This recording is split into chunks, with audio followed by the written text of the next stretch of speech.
Hello everyone. मेरा नाम कृष्ण है और चलो महाभारत शुरू करते हैं पढ़ने की। आज हम पढ़ने वाले ओम्स लॉ। सब कहेंगे भैया क्या बात कर रहे हो, ओम्स लॉ भी कोई चीज़ पढ़ने की भी है। बचपन में जानते थे B=IR, इसमें कौन सा दिमाग लगाना है। तो चलो रुक जाओ बेटा, थोड़ा वेट करो, दिमाग में अभी हाल कन्फ्यूजन देते हैं। जिनको लग रहा है ना ओम्स लॉ बहुत अच्छे से आता है, अभी हाल देखते हैं कितने अच्छे से आता है। देखो चलो बात करना स्टार्ट करते हैं। ओम्स लॉ ने कहा था, ओम्स लॉ ने क्या देखा, जो बात करी है वो कर लेते हैं। Current flowing through a conductor is directly proportional to the potential difference applied across its end provided temperature and other physical condition remain unchanged. देखो ओम्स लॉ का कहने का मतलब था कि आई की value directly proportional to voltage पे करती है। यही बात कहने का मतलब यही हुआ कि नहीं। देखो current flowing through a conductor is directly proportional to the potential difference applied across its. इसका कहने का मतलब मान लो एक कंडक्टर है, ये कंडक्टर है, मान लेते हैं यहाँ पोटेंशियल BA है और यहाँ पोटेंशियल BB है। क्या है, यहाँ अनीता है या विनीता है। और इसमें से फ्लो हो रहा है क्या, करंट। क्या हो रहा, आई फ्लो हो रहा है। तो इसमें बात ये कही गई है कि current is directly proportional to voltage. Simple सी बात है, वोल्टेज डिफरेंस मतलब इसका B लिखेंगे कैसे, BA माइनस BB। यही बात कही गई थी कि नहीं। इसके अकॉर्डिंग होना चाहिए था ये वाला फॉर्मूला, जबकि हम क्या पढ़ते हैं, हम पढ़ते हैं ये वाला फॉर्मूला। तो अब मेरा तुमसे क्वेश्चन ये है कि जबकि डेफिनेशन के अकॉर्डिंग ये वाला फॉर्मूला होना चाहिए, लेकिन हम इस फॉर्मूले को ऐसा क्यों लिखते हैं। जिसे आंसर आता हो कमेंट्स में लिखें। क्या करें, कमेंट्स में लिखें। हम भी देखते हैं कितने बड़े धुरंधर हो तुम लोग। ओम्स लॉ का निकालो इसका। तो हम बात करते हैं इस पे। तो हम क्या जानते हैं कि जब हम प्रोपोर्शनलिटी कांस्टेंट हटाते हैं, प्रोपोर्शनलिटी का साइन हटाते हैं तो एक आ जाता है कांस्टेंट। तो B= हो गया है IR। फॉर्मूला अपन के पास आता है B=IR। इसे अपन को याद करने का तरीका है बीर, बहुत जल्दी याद हो जाएगा। देखो मैं तुम्हारा और दिमाग थोड़ा आसान कर दूं, काम कर दूं कि अगर इसे हम सॉल्व करते तो I= आना चाहिए था कांस्टेंट इंटू B। मतलब फॉर्मूला ऐसा बनना चाहिए था, या फिर मतलब कह सकते कि R=B, ऐसा फॉर्मूला बनना चाहिए था। बल्कि हमारे पास फॉर्मूला आता है ऐसा, ना कि ऐसा। ऐसा क्यों है, तो जिसके पास आंसर हो कमेंट्स में लिख के बताएं, उसका वेट किया जाएगा। देखो अब देखो B पता है क्या है, B है पोटेंशियल डिफरेंस इन दो पॉइंट के बीच का। I क्या है, इसमें से जो करंट फ्लो हो रहा है। और इसमें R क्या है, R है यहाँ से लेके यहाँ तक के बीच का रेजिस्टेंस। मतलब वो जो रेजिस्टेंस किसे कहते हैं वो बात है पूरे डिटेल में समझेंगे, मतलब एक प्रकार की रुकावट है।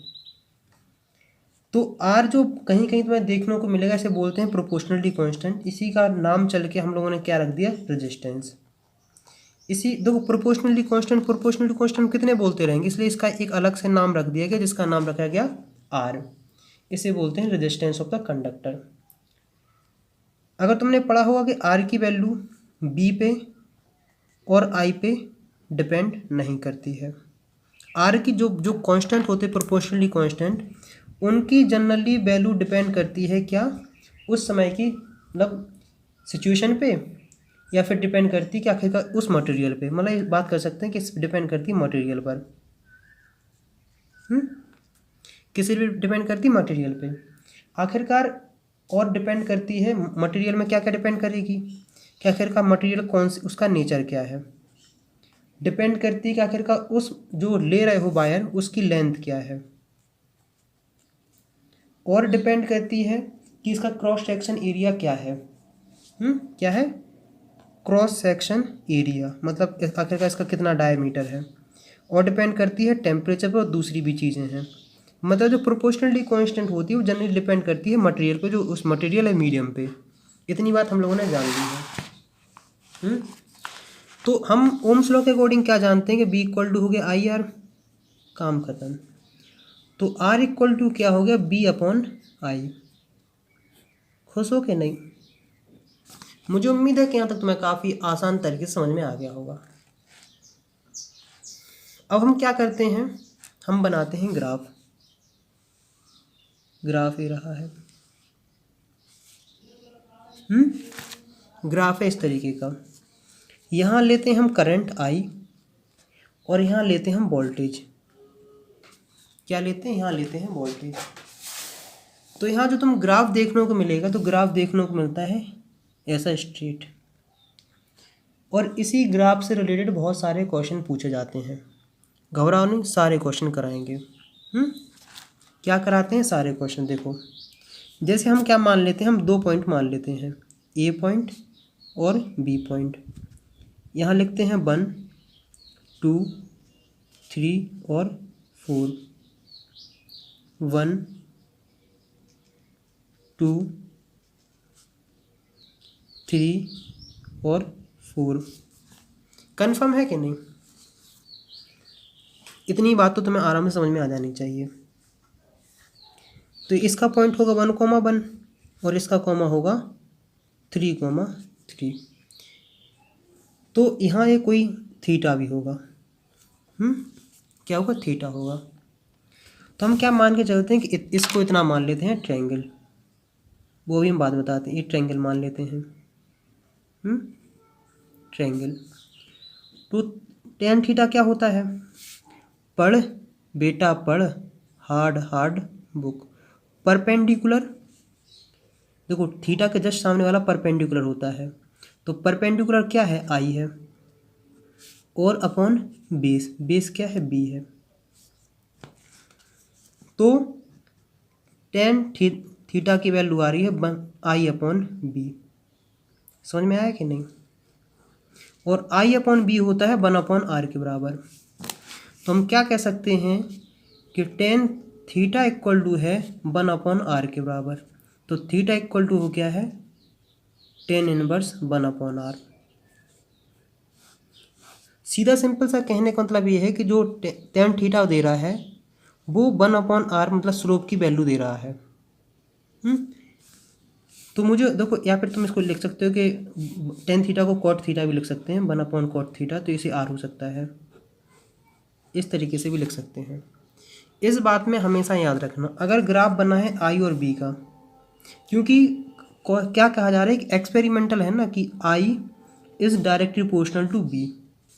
इसका अगर हम डेफिनेशन से समझते, इसका मतलब होता है ये। तो मुझे उम्मीद है कि अगर हम tan थीटा दे दें, तुम रेजिस्टेंस की वैल्यू निकाल डालोगे कि नहीं? और अगर हम तुम्हें आर दे दें तो तुम tan थीटा की वैल्यू निकाल लोगे, tan थीटा की वैल्यू तुम आर निकाल लोगे, सब एक कर लेगे कि नहीं? अगर हम तुम्हें 2 पॉइंट दे दें, ये 2 पॉइंट दे दें ग्राफ पे, तो तुम क्या आर की वैल्यू निकाल लोगे? तुम कहोगे बिल्कुल निकाल लेंगे। देखो तुम क्या जानते हो, मान लो अब यहाँ से बनाते हैं, ये बनाते हैं कि नहीं, ऐसे जो एंगल यहाँ हो वही एंगल यहाँ हो, कोई रॉकेट साइंस नहीं है। मतलब तुम जो पता इतना छोटा सा ओम्स लॉ पढ़ रहे हो ना, इसका भी डेरिवेशन और इसकी भी लिमिटेशन है। दिमाग खिसका के नहीं, इसके भी डेरिवेशन है, उसका भी लिमिटेशन है। tan थीटा इक्वल टू, देखो तुम्हें क्या आना चाहिए, तुम्हें आना चाहिए थोड़ा हल्का बेसिक सा नॉलेज, किसका, ग्राफ का। तो हम क्या लिखते हैं, हम सबसे पहले लिखते हैं कि आखिरकार परपेंडिकुलर। हम सबसे पहले लिखते हैं y2 माइनस y1 और फिर नीचे लिखते हैं x2 अपॉन x1। अगर गलती से कभी याद हो, बचपन में पढ़ा होगा, तो रेजिस्टेंस की तुम्हें y2 क्या होता है, 3 माइनस 1, और इसकी क्या आ रही है, 3 माइनस 1, 2 अपॉन 2 इक्वल टू 1। तो थीटा इक्वल टू आ रहा है tan इनवर्स 1, और tan इनवर्स 1 की वैल्यू होती है 45 डिग्री। इसका मतलब थीटा की वैल्यू कितनी है, थीटा की वैल्यू है 45 डिग्री। लेकिन एक बात याद रखना कि आर की वैल्यू 1 हो भी सकती है और नहीं भी हो सकती है। अब तुम कहोगे हो भी सकती, क्यों भी नहीं हो सकती? क्योंकि जो tan थीटा है एक प्रकार का रेशियो है, कैसा रेशियो है? Simplest ratio. इस बात को समझ में आया कि नहीं आया? थोड़ा दिमाग लगाने वाली बात थी कि ये क्या है, एक सिंपलेस्ट रेशियो है। तो लेकिन यहाँ इसके ग्राफ से हम दूसरी भी चीज़ें आराम से निकाल सकते हैं। हम क्वेश्चन करेंगे तो और बेहतरीन समझ में आएगा। अब हम क्या करते हैं, रेजिस्टेंस की सस्ती सी सिंपल सी डेफिनेशन लिख लेते हैं। क्या लिख लेते हैं? फिर भी तुम इस चीज़ से तो यहाँ जाने गए हो कि रेजिस्टेंस इक्वल टू जो है वो ratio of voltage across the conductor upon उसमें से कितना करंट फ्लो हो रहा है। समझे कि नहीं? इम्पोर्टेंट बहुत है, क्योंकि इससे ही तुम्हारा बहुत चीज़ें इलेक्ट्रिकल सॉल्व होंगी। इस चीज़ को बहुत ध्यान से समझना, इसलिए समझना है क्योंकि देखो छोटी छोटी चीज़ समझोगे बहुत दिक्कत आ जाएगी। तो हम सबसे पहले क्या करते हैं, सस्ती सी सिंपल सी डेफिनेशन लिखते हैं रेजिस्टेंस की। तो चलो रेजिस्टेंस की डेफिनेशन लिखना स्टार्ट करो। तो ये रही तुम्हारे पास सस्ती सी सिंपल सी डेफिनेशन रेजिस्टेंस की। Resistance of a conductor is the property by virtue of which it's opposes the flow of charge. मतलब सिंपल सी तुम्हें समझना है। देखो नेचर में हमें एक चीज़ देखने को मिली है कि जो मटेरियल होता है वो करंट के फ्लो को अपोज करते हैं। तो आखिरकार जो किसी कंडक्टर की प्रॉपर्टी, जो मटेरियल की प्रॉपर्टी करंट को अपोज करती है, करंट के फ्लो को, उसी को हम क्या कहते हैं, रेजिस्टेंस। मतलब रेजिस्टेंस एक प्रकार की प्रॉपर्टी किसी कंडक्टर की जो करंट के फ्लो को अपोज करते हैं। देखो रेजिस्टेंस और रेजिस्टर दोनों चीज़ अलग हैं। रेजिस्टर डिवाइस है, रेजिस्टेंस प्रॉपर्टी है। जैसे कैपेसिटेंस एंड कैपेसिटर, इन दोनों में फ़र्क है। कैपेसिटेंस एक प्रकार की प्रॉपर्टी होती है, कैपेसिटर जबकि एक डिवाइस होती है, अरेंजमेंट होता है। तो इसलिए तुम्हारे पास सस्ती सी सिंपल सी रेजिस्टर की डेफिनेशन रही, any material that has some resistance is called resistor. मतलब जिस मटेरियल के पास रेजिस्टेंस होता है उसे हम रेजिस्टर कहते हैं। जैसे कैपेसिटर किसे कहते हैं, जो चार्ज को होल्ड कर सकता था। देखो अब तुम्हारे दिमाग में इतना सब पढ़ लिया होगा, मुझे नहीं लगता कोई बताने की बड़ी बात है। रेजिस्टेंस की जो यूनिट होती है वो होती है ओम। क्यों? क्योंकि इन्हें ओम ने दिया तो इसलिए इनका नाम पे रखा गया। तो इसका सिंबल होता है ऐसा, जैसे केचुआ रिंग रहा हो। और अगर हम फॉर्मूले के अकॉर्डिंग जाएं तो आर इक्वल टू क्या होता है, वो होता है बी अपॉन आई। तो कभी कभार तुमसे पूछा जाता है, कई बार पूछ लेता है कि 1 ओम इक्वल टू होता है 1 वोल्टेज पर एम्पियर। समझ रहे कि नहीं? अब समझते हैं आखिरकार इसका मतलब क्या होता है। इसका मतलब ये होता है कि अगर ये वायर है, अगर तुम इस और इस एंड के बीच में 1 वोल्टेज का पोटेंशियल डिफरेंस अप्लाई करोगे तो इसमें से 1 एम्पियर करंट फ्लो करेगा। धीमे धीमे पढ़ेंगे, सब कुछ बहुत कुछ समझ में आ जाएगा। तो मुझे उम्मीद है कि यहाँ तक तुम्हें काफ़ी हद तक समझ में आ गया हो किस तरीके से हमें क्या क्या करना है। अब वैसे सिंबल भी कई प्रकार के हैं। देखो बहुत सी कॉमन सी बातें हैं कि अगर देखो ऐसे केंचुआ रेंगते हुए दिखे तो रेजिस्टेंस का सिंबल है। अगर जब भी कभी ऐसा केंचुए को किसी ने तीर मार दिया हो तो बोल देते हैं वेरिएबल रेजिस्टेंस। समझ रहे कि नहीं? और अगर कहीं तुम्हें ऐसे देखने को मिल जाए रेजिस्टेंस ऐसे, तो इसे वो कहते हैं पोटेंशियल डिवाइडर। और एक चीज़ बता देना, तुम चाहे बल्ब लो, फैन लो, कूलर लो, फ्रिज लो, जितनी भी चीज़ें हैं ना, ये सब रेजिस्टर ही कहलाती हैं। मतलब जो चीज़ करंट का फ्लो करे, रोके, उसे सबको रेजिस्टर कहते हैं। या फिर ये कह सकते हैं कि जो भी डिवाइस पोटेंशियल ड्रॉप ला दे उसे हम रेजिस्टर कह देते हैं। ये भी और सटीक डेफिनेशन रही है कि अगर मान लो ए है और ए वायर है, यहाँ 10 वोल्ट था और यहाँ आके जब हमने देखा तो कितना हो गया है, 5 वोल्ट। इसका मतलब ये वायर पता रेजिस्टर है। क्या है? रेजिस्टर है। याद रखना, मतलब जो भी पोटेंशियल ड्रॉप ला दे उसे हम रेजिस्टर कहने लगते हैं, क्योंकि आखिरकार यहाँ कुछ ना कुछ पोटेंशियल डिफरेंस हुआ है कि नहीं। इतनी देखो ये वाली चीज़ तुम्हें आगे यूज़ होगी, ओम्स लॉ से अगर रिलेटेड नहीं कर पाए कोई बात नहीं, लेकिन इस चीज़ को तुम याद रखना, आगे बहुत काम आने वाला है। तो मुझे उम्मीद है कि यहाँ तक तुम्हें काफ़ी हद तक समझ में आ गया होगा आखिरकार ओम्स लॉ कैसे करते हैं। आगे बढ़ने से पहले क्या करते हैं, थोड़ा दिमाग में और डाउट, जो भी कन्फ्यूजन है वो क्लियर करते हैं। देखो एक चीज़ लिख लो, अच्छे से लिखना, voltage is a cause, voltage is a cause and current is a effect, current is a effect. इस चीज़ को याद रखना, स्टार बना के लिख लो। इसको जितनी बार रीड करोगे उतनी बार अच्छे से बेहतरीन समझ में आएगा। देखो जैसे मान लो हम क्या करते हैं, जैसे ये वायर है, इससे लगाते हैं हम बैटरी। देखो कंफर्म है। मान लो अभी हमने लगाई है 10 वोल्ट की बैटरी। क्या लगाई है? 10 वोल्ट की हमने लगाई है बैटरी, और इसमें से करंट फ्लो मान लेते हैं 2 एम्पियर। कितना हमारा? 2 एम्पियर है। तो इसके according V equal to I R के अकॉर्डिंग तुम क्या निकाल लोगे? आर की वैल्यू निकालोगे 5 ओम। क्या? 5 ओम। फिर हम क्या करते हैं, हम कर देते हैं बैटरी चेंज। बैटरी 10 ओम से हम कर देते हैं 20 ओम, 20 वोल्ट। तो इसमें याद रखना रेजिस्टेंस की वैल्यू 5 ओम ही रहेगी, क्योंकि रेजिस्टेंस की वैल्यू वोल्टेज पे एंड करंट पे डिपेंड नहीं करती। इस चीज़ का याद रखना। इसकी वैल्यू 5 रहेगी और इसकी जो करंट की वैल्यू होगी वो वैल्यू हो जाएगी चेंज। अगर यहाँ तुम क्या करते हो 20 कर देते हो तो यहाँ हो जाएगा 4 एम्पियर। इस बात को हमेशा याद रखना, क्योंकि बच्चे अक्सर इसी में गलती कर देते हैं। अगर हम करंट या वोल्टेज कोई भी चेंज करें, रेजिस्टेंस की वैल्यू तब तक चेंज नहीं होगी जब तक उसका नेचर, जब तक उसकी लेंथ और उसकी एरिया में चेंजेस ना लाए जाएं। क्योंकि इसमें बहुत ध्यान रखना का, जैसे मान लो 10 से अगर हम इसका कर देते हैं 5 ओम, क्या कर दिया है? 5 वोल्ट, तो इसका रेजिस्टेंस तब भी 5 ओम ही रहेगा इस वायर का, क्योंकि वायर की ना हमने लेंथ में चेंज लाया है, ना टेम्परेचर में चेंजेस आए हैं, ना एरिया में चेंजेस आए, ना मटेरियल में चेंज आए हैं। इसकी करंट की वैल्यू हो जाएगी 1 एम्पियर। इस इंपॉर्टेंट बात पे हमेशा गौर रखना, क्योंकि बच्चे अक्सर इसी में गलती कर देते हैं। तो ये होता है V equal to I R. तो मुझे उम्मीद है यहाँ तक तुम्हें काफ़ी हद तक समझ में आ गया होगा। अब हम बात करते हैं रेजिस्टेंस के ऊपर, कि आखिरकार रेजिस्टेंस कौन कौन से फैक्टर पे डिपेंड करता है। क्या है? Factor affecting. वैसे 9th या 10th में कभी बचपन में पढ़ा हो, लेकिन इतना पुराना, सदियों पुराना कौन याद रखता है, कि कहेंगे भैया जन्म बीत गए हैं, इतना पुराना हम पे याद नहीं रहता है। फैक्टर अफेक्टिंग द रेजिस्टेंस, मतलब कौन कौन से फैक्टर हैं जिस पे रेजिस्टेंस डिपेंड करता है, मतलब आर की वैल्यू किस किस चीज़ पे डिपेंड करती है। तो चलो हम लोग वही बात करना स्टार्ट करते हैं कि आर की वैल्यू किस किस से डिपेंड करती है। देखो जैसे मान लो ये वायर है, वायर मान लो कोई भी तुम कॉपर का मान सकते हो, ले लो।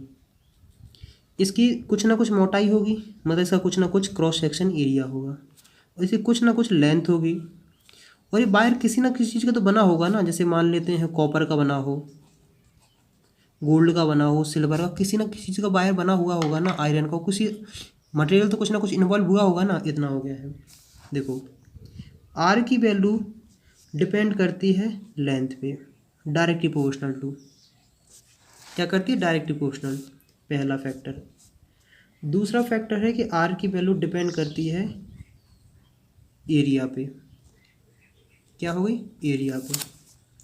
और आर की वैल्यू डिपेंड करती है नेचर ऑफ मटेरियल पे। किस पे? नेचर ऑफ मटेरियल, कि आखिरकार तुम किस प्रकार का मटेरियल ले रहे हो। बताएंगे, चिंता नहीं करो, उसी से रेजिस्टिविटी बहुत कुछ देखने को मिल जाएगा। देखो पहली इक्वेशन, दूसरी इक्वेशन, इन दोनों इक्वेशन को कंबाइन करते हैं। देखो सुनो, R is directly proportional length का मतलब ये है कि अगर वायर की लेंथ तुम इंक्रीज करते जाओगे तो रेजिस्टेंस की वैल्यू भी इंक्रीज होती जाएगी, मतलब करंट को ज़्यादा अपोज होना पड़ेगा। कराएंगे, क्वेश्चन कराएंगे, वहाँ सब क्लियर होता जाएगा। मतलब इसका मतलब है कि जितना ज़्यादा तुम तार मोटा रखोगे उतना कम इसका रेजिस्टेंस होगा, उतना कम अपोज होगा, उतनी, मतलब देखो जितना ज़्यादा रेजिस्टेंस, अगर रेजिस्टेंस की वैल्यू ज़्यादा है इसका मतलब है करंट को फ्लो होने में दिक्कत ज़्यादा आएगी। क्या होगी? करंट को फ्लो होने में दिक्कत ज़्यादा आएगी। सब कुछ करेंगे पूरा, जब हम पढ़ लेंगे सारे फैक्टर, फिर क्वेश्चन कराएंगे तो करने मज़ा भी आएगा। देखो तो हमने क्या देखा, पहली इन दोनों, R is direct proportional to L और अपॉन ए। हम प्रोपोर्शनली कांस्टेंट हटाते हैं तो क्या आता है? एक वेरी, मतलब प्रोपोर्शनली साइन हटाते हैं तो क्या कांस्टेंट आ जाता है, जिससे यहाँ लोगों ने रो से डिपेंड कर दिया, रो ए। क्या है? रो ए। तो हम क्या देखते हैं, ये जो है ए है, इसको बोलते हैं प्रोपोर्शनलिटी कांस्टेंट,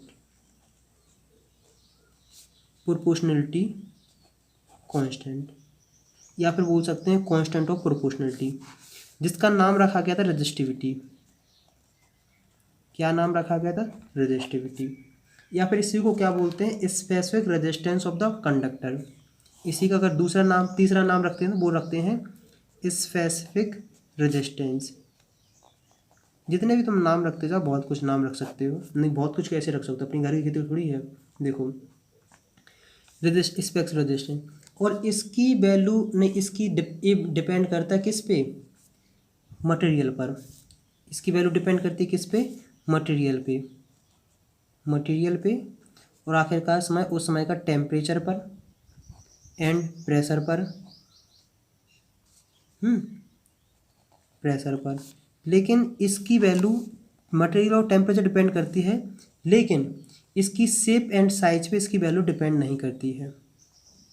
क्या? इसकी वैल्यू शेप एंड साइज पे डिपेंड नहीं करती, इस चीज़ का याद रखना।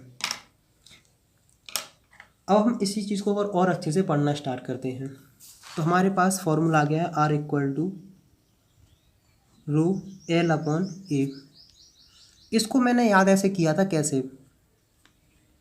रो L upon A, L equal to AR, इसको ऐसे लिख लेते हैं।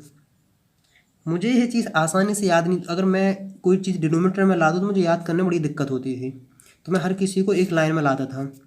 और इसका नाम रख दिया था मैंने, क्या? रोलर।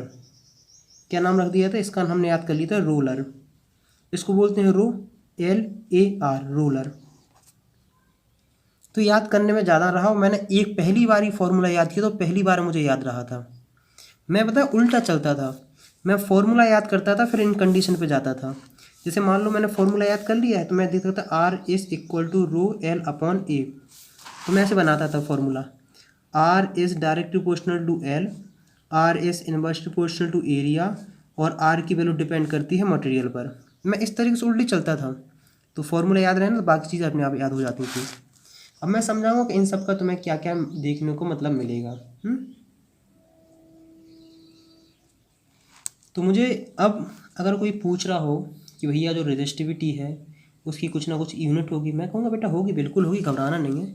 यूनिट बनाना कोई भी रॉकेट साइंस नहीं होता है। देखो इस इक्वेशन को लो, रो इक्वल टू क्या हो गया है? AR upon L। अब देखो कन्फर्म, एरिया की यूनिट लिखो तुम लोगों को मीटर स्क्वायर, रेजिस्टेंस की लिखो ओम, लेंथ की लिखो मीटर, इससे कैंसिल, तो रो की क्या हो गई है? रो की हो गई है ओम मीटर। क्या हो गई है? ओम मीटर। इसमें कोई रॉकेट साइंस नहीं है, यूनिट बनाना कोई बड़ी बात नहीं होती है। तो हम क्या कह सकते हैं कि रेजिस्टिविटी की ऐसा यूनिट हो गई है ओम मीटर, और इसे सिंबल से क्या करेंगे? ओम मीटर। सिंपल सी, सस्ती सी, आसान सी डेफिनेशन, कोई दिक्कत कोई समस्या मेरे हिसाब से तो नहीं होनी चाहिए। अब हम करते हैं क्वेश्चन, क्वेश्चन से हर चीज़ क्लियर हो जाएगी। लेकिन आगे बढ़ने से पहले हम लोग क्या करते हैं, थोड़ा रिवाइज कर लेते हैं। ओम्स का फॉर्मूला है V equal to IR। R क्या है? R एक प्रकार का कांस्टेंट है जिसकी वैल्यू डिपेंड करती है मटेरियल पर, लेंथ पे, एरिया पे, मतलब क्रॉस सेक्शन एरिया पे, और टेम्परेचर, प्रेशर, इन सब चीज़ों पे। तो R का फॉर्मूला अपने पास आता है, तो वो इक्वल टू होता है रो अपॉन LA। फिर हम क्या देखते हैं कि हमारे पास एक और कांस्टेंट आता है जिसे बोलते हैं रेजिस्टिविटी। रेजिस्टिविटी की वैल्यू डिपेंड करती है किस पे? मटेरियल पे, टेम्परेचर पे और प्रेशर पे, लेकिन इसकी वैल्यू शेप एंड साइज पे डिपेंड नहीं करती है। देखो जैसे R की वैल्यू हमने देखा कि B एंड I पे डिपेंड नहीं करती है, ऐसे ही रो की वैल्यू जो रेजिस्टिविटी होती है LA और R इन पे डिपेंड नहीं करती है। तो मुझे उम्मीद है इतना हल्का फुल्का समझ में आ गया। ये दो फॉर्मूले तुम्हें याद रखने, पहला और दूसरा। इसको मैंने पीर से याद रख लिया था और इसका नाम रख लिया था मैंने रोलर, बीर रोलर, आराम से याद हो गया था, कोई दिक्कत कोई समस्या नहीं। अगर फिर भी याद ना हो तो PLAR। इसको मैं रो को जो था तो उसमें P बोलता था, इसका नाम रख देते मैंने पिलर। अब और आसानी से हो जाना चाहिए था, बीर पिलर, बीर लोलर, जो भी तुम्हें याद हो वो आराम से याद कर लो। जब इतना हमने पढ़ लिया तो हम लोग क्या करते हैं, क्वेश्चन करना स्टार्ट करते हैं। क्वेश्चन काफ़ी मज़ेदार है, बहुत मज़े आएगा। देखो हमने कितना जाना है कि हमने जाना है कि R इक्वल टू होता है रो एल अपॉन ए के बराबर। रेजिस्टेंस इक्वल टू होता है मटेरियल के नेचर पे डिपेंड करता है, लेंथ पे डिपेंड करता है और इनवर्स प्रोपोर्शनल टू एरिया पे डिपेंड करता है। इसी के ऊपर हम लोग बात करना स्टार्ट करते हैं। जैसे देखो, ये मान लो ये वायर है, हम वायर मान लेते हैं, इसकी लेंथ है 2 मीटर और इसका रेजिस्टेंस हमारे पास है कितना, 10 ओम। कितना है, 10 ओम है और मान के चलते हैं कॉपर का है। तो तुमसे क्वेश्चन क्या पूछा जाता है कि आर इक्वल टू क्या होगा, रो एल अपॉन ए। हम इसको कर देंगे आधा, मतलब अब हमारे पास आ गया इतना सा। इसकी लेंथ हो गई है 1 मीटर। इसकी क्रॉस सेक्शन एरिया में कोई चेंजेस नहीं आया क्योंकि हमने इसको कट किया है, ना कि खींचा है। याद रखना, खींचोगे तो एरिया में भी चेंज आता है, याद रखना। तो कोई चेंज नहीं, मतलब एरिया की वैल्यू में भी कोई चेंज नहीं आया है, सिर्फ आया लेंथ में चेंज। तो तुमसे पूछ लिया जाता है कि बताओ इसका रेजिस्टेंस कितना हो जाएगा। तो इसका R equal to rho, nature कोई मटेरियल चेंज नहीं किया है, एल और ए, एल डैश। अब तुम्हें देखना है कि नया एल कितना है। पुराना एल था 2 मीटर, नया एल कितना है 1 मीटर। ओरिजिनल के कितना हो गया, हाफ हो गया है, तो उसका रेजिस्टेंस भी हाफ हो जाएगा। समझे कि नहीं, इस बात को थोड़ा ध्यान से समझना।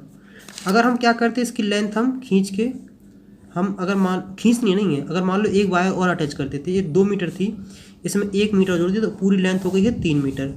न्यू लेंथ है 3 मीटर। कन्फर्म है। अब रेजिस्टेंस की वैल्यू कितनी हो जाएगी, रो एल डैश ए। तो L R dash equal to rho, हम देखना चाहते हैं आखिर का ए वाली लेंथ जो 3 मीटर है, वो इनिशियली कितने टाइम्स है। तो जो L dash equal to 3/2 times of L. Confirm. तो हम क्या लिखेंगे, 3L/2 ए। तो रो एल ए अपॉन 3/2, इसका वैल्यू है 10 और 10 इंटू 3/2 5 15। तो इसका मतलब है जब ये 3 मीटर की लेंथ हो जाएगी, इसका रेजिस्टेंस आएगा 15 मीटर।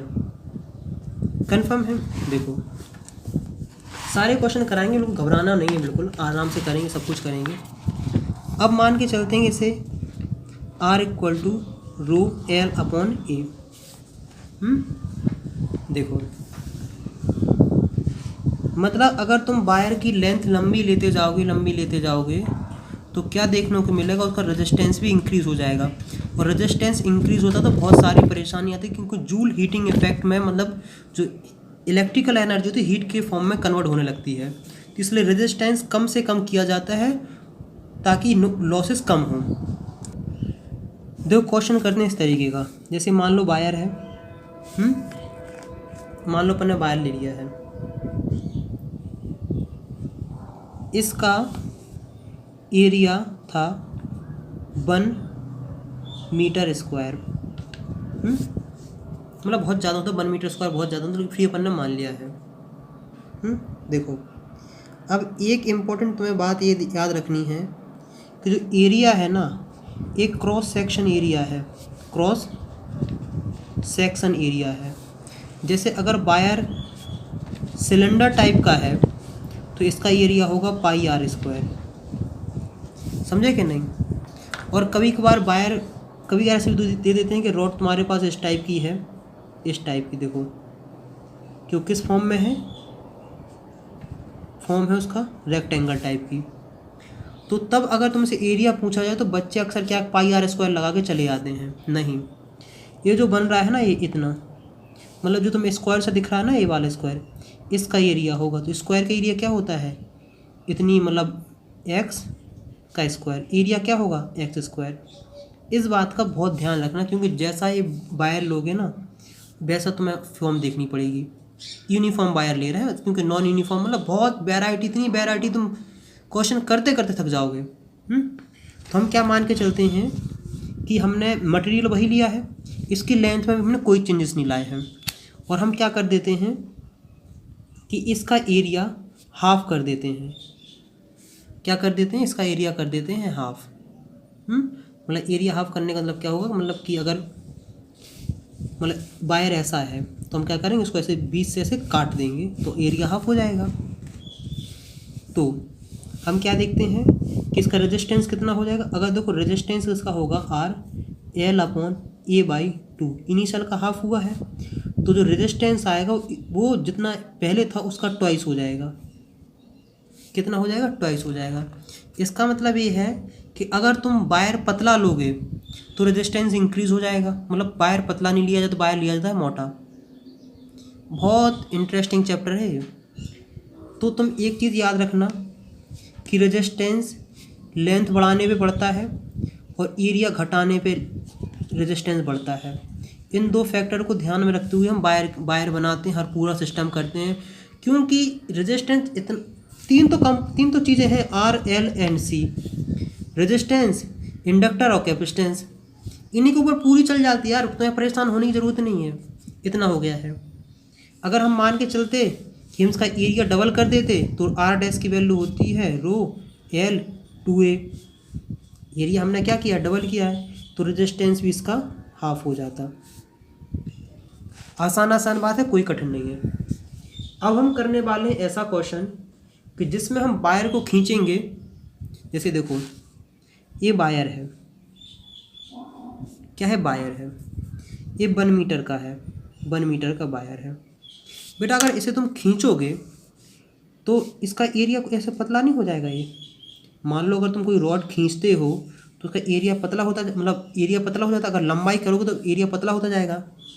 लेकिन तुम्हें एक चीज़ बहुत ध्यान में रखनी है कि इसका वॉल्यूम और इसका वॉल्यूम सेम रहेगा, याद रखना। इसका वॉल्यूम और इसका वॉल्यूम सेम रहेगा। यहाँ हम बात करेंगे वॉल्यूम के ऊपर। वॉल्यूम रहता है कांस्टेंट, क्योंकि वॉल्यूम की वैल्यू तब चेंज होगी जब तुम इसमें से कुछ ऐड कर दो, मतलब कोई मटेरियल एक्स्ट्रा लगा दो या फिर इसको कहीं से काट दो, तब वॉल्यूम चेंज होगा। खींचातानी वॉल्यूम चेंज नहीं होता है। इस बात को स्टार बना के लिख लेना। देखो मुझे नहीं लगता कि, देखो हाँ, R rho L upon A, R की वैल्यू देख ली कि नहीं, कि इस पर डिपेंड कर रही, इस पर डिपेंड करती। और रेजिस्टिविटी, मतलब हर मटेरियल की रेजिस्टिविटी अलग अलग होती है। तो अगर मटेरियल चेंज करोगे रेजिस्टेंस की वैल्यू चेंज हो जाएगी। इस बात का याद रखना। यहाँ देखो एक चीज़ देखने को मिल रही है कि नहीं, अगर तुम एल चेंज करोगे तो एरिया चेंज होगा, भी होगा, चिंता नहीं करो। फिर भी हम लोग क्या करते हैं, अगर देखो कभी क्वेश्चन आ जाए कि रेजिस्टिविटी की निकालो, तो A R upon L, area दिया होगा, आर दिया होगा, एल दिया होगा, रेजिस्टिविटी निकालो। इसमें कोई रॉकेट साइंस नहीं है। जहाँ से क्वेश्चन बनते हैं हम उस क्वेश्चन पे आने वाले हैं। कहाँ आने वाले हैं, क्वेश्चन पे आने वाले हैं। कभी कभार देखो बताने के लिए बहुत है, कभी कभार कोएक्सियल वायर के बारे में बात करते हैं। किसके बारे में बात करते हैं, कोएक्सियल, मतलब होता है कि वायर ऐसे हॉलो हो, क्या हो, ऐसा हॉलो हो। तो तुम्हें सिर्फ उस एरिया को लेना है जिस एरिया में मटेरियल होगा। जैसे इसकी मान लो 1 मीटर मान लेते हैं, इसकी मान लो तो 3 मीटर मान लेते हैं। तो इस कर्व सरफेस एरिया का एरिया पता क्या होगा, एरिया इक्वल टू हो गया पाई R2 का स्क्वायर R1 का स्क्वायर। इस बात को याद रखना, क्योंकि हमें एरिया सिर्फ वही लेना है जिसमें मटेरियल है। जो हॉलो है उसे वो एरिया हम कवर नहीं करते हैं। तो मैं सोच रहा हूँ कि एक ऐसा क्वेश्चन करा दिया जाए जिसमें वायर स्ट्रेच कराते हैं और फिर देखते हैं कि आखिरकार किस तरीके से क्वेश्चन है। क्वेश्चन करो, कंसंट्रेट। ये है, बोर्ड में आया था, CBSE बोर्ड में। CBSE बोर्ड में इस तरीके का आया था कि मान लो तुम्हारे पास एक वायर है, क्या है, एक वायर है जिसकी लेंथ हम L मान लेते हैं, इसका एरिया मान लेते हैं A, और इस वायर का रेजिस्टेंस है वो है 10 ओम। फिर इसमें कहा जाता है ये है कि इस वायर को इसके 3 गुना खींच दो। अगर इस वायर की लेंथ हम मान लेते हैं 2 मीटर, तो इसको 3 गुना खींचोगे तो इसकी लेंथ हो जाएगी कितनी, 6 मीटर। बात कंफर्म हुई कि नहीं। तो इसमें क्वेश्चन इस तरीके का पूछा गया था कि बताओ, जब इसकी रेजिस्टिविटी इनिशियली मान लेते हैं रो है, जब इसको हम वायर को खींच देंगे तो इसकी रेजिस्टिविटी क्या होगी। तो मैंने पहले बताया कि रेजिस्टिविटी रहेगी अनचेंज्ड। अनचेंज क्यों रहेगी, इसलिए रहेगी क्योंकि मटेरियल में चेंजेस नहीं लाए जा रहे हैं, ना मटेरियल में ना टेम्परेचर में। एरिया, लेंथ में, इन सब में चेंजेस लेते आओ, रेजिस्टिविटी में चेंजेस नहीं आते, याद रखना। क्या है, याद रखना, रेजिस्टिविटी में चेंज नहीं आते हैं, अनचेंज रहेगा। लेकिन इसका रेजिस्टेंस चेंज हो जाएगा, क्योंकि रेजिस्टेंस की वैल्यू डिपेंड करती है एरिया पे, रेजिस्टेंस की वैल्यू डिपेंड करती है लेंथ पे, एरिया पे और मटेरियल पे। अब एरिया, इसका न्यू रेजिस्टेंस कितना आएगा उसके ऊपर बात करने वाले हैं। हमने क्या कहा था कि इसका वॉल्यूम रहेगा constant, final volume equal to initial volume रहेगा। इस चीज़ पे गौर करना है। देखो, वॉल्यूम निकालने से मान लो सिलेंडर टाइप का है, तुम किसी चीज़ का ही वॉल्यूम निकालना हो तो उसके एरिया से उसकी लेंथ से मल्टीप्लाई कर दो। क्या कर दो, एरिया का लेंथ से मल्टीप्लाई कर दो, उसका आ जाता है। मतलब क्रॉस सेक्शन एरिया को लेंथ से मल्टीप्लाई कर दोगे, इसका पूरा वॉल्यूम आ जाएगा। अगर मान लो तुम्हारे पास इस टाइप का क्यूब है, क्यूबाइड क्यूब है, अगर तुम चाहते हो कि इसका तुम्हें वॉल्यूम निकालना है, ये वाला एरिया है, एरिया, और इसकी जो इतनी हाइट है, ए इंटू एच कर दोगे, इसका वॉल्यूम निकल आएगा। कन्फर्म है? कोई दिक्कत, कोई समस्या मेरे हिसाब से तो नहीं होनी चाहिए। हमने क्या कहा, वॉल्यूम रहेगा कांस्टेंट, मतलब initial volume equal to final volume. हम मान के चलते हैं कि इनिशियल वॉल्यूम में एरिया ए है और लेंथ भी आई है। लेंथ चेंज करोगे, एरिया पक्का कन्फर्म चेंज हो जाएगा। अगर तुम लेंथ इंक्रीज़ करते हो तो एरिया डिक्रीज़ हो जाएगा। क्या समझे? और अगर तुम लेंथ डिक्रीज़ करते हो तो एरिया इंक्रीज़ हो जाएगा। तो एल आई एरिया फाइनल, इसकी लेंथ जो हो, एल फाइनल लेंथ कितनी है, इनिशियल के 3 गुना, तो क्या हो जाएगा 3LI। एल आई से L I cancel, final area कितना हो गया है, इनिशियल का 3 गुना कम। कितना हो गया है, 3 गुना कम। तो इसका न्यू रेजिस्टेंस कितना होगा, आर डैश इक्वल टू हो गया रो 3L और अपॉन A अपॉन 3, तो आर डैश इक्वल टू हो गया है रो L अपॉन A 9।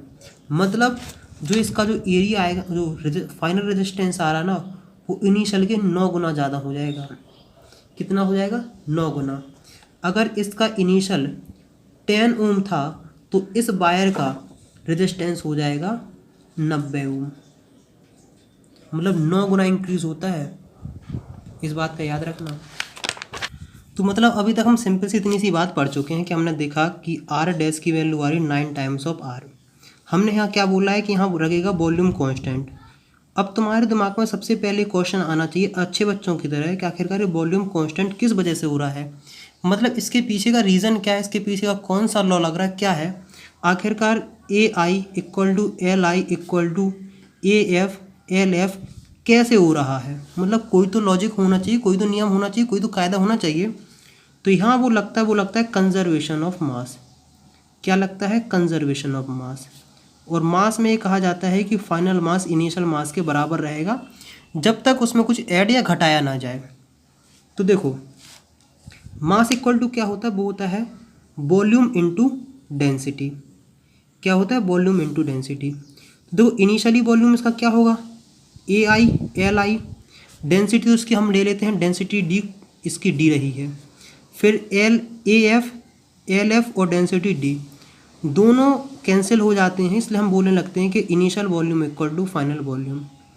तो मुझे उम्मीद है कि यहाँ तक तुम्हें काफ़ी हद तक इसका लॉजिक भी समझ में आ गया होगा। आखिरकार वॉल्यूम कांस्टेंट क्यों हो रहा है, क्योंकि कंजर्वेशन ऑफ मास के अकॉर्डिंग वॉल्यूम कांस्टेंट हो रहा है। तो ऐसे हमारे पास बहुत ढेर सारे क्वेश्चन हैं, जितने क्वेश्चन करें उतना कम है। अगर हाँ, आगे बढ़ने से पहले एक चीज़ बता दें कि अगर यहाँ तक वीडियो देख रहे हो तो कम से कम 3 फ्रेंड के साथ वीडियो ज़रूर से ज़रूर शेयर करें। अब हम क्या करते हैं, आगे बढ़ने से पहले हर चीज़ करते हैं रिवाइज। सबसे पहले हम लोगों ने क्या पढ़ा, हमने पढ़ा B इक्वल टू IR बी, फिर हमने पढ़ा है R equal to rho L upon A, और तीसरी चीज़ जो हमने पढ़ी है वो पढ़ी है क्या, कंजर्वेशन ऑफ मास। इसके अलावा हमने कुछ भी नहीं पढ़ा है, इन्हीं तीनों चीज़ों में सब कुछ निपटा है।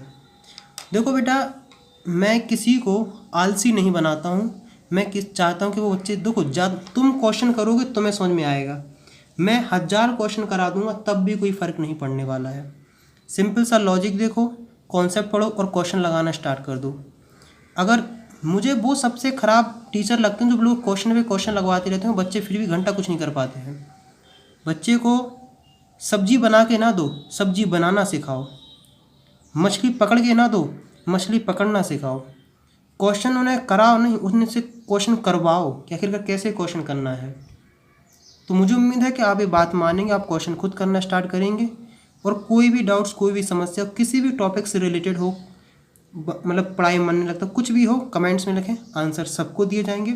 नेक्स्ट वीडियो मिलते हैं नेक्स्ट टॉपिक के साथ। तब तक जय हिंद।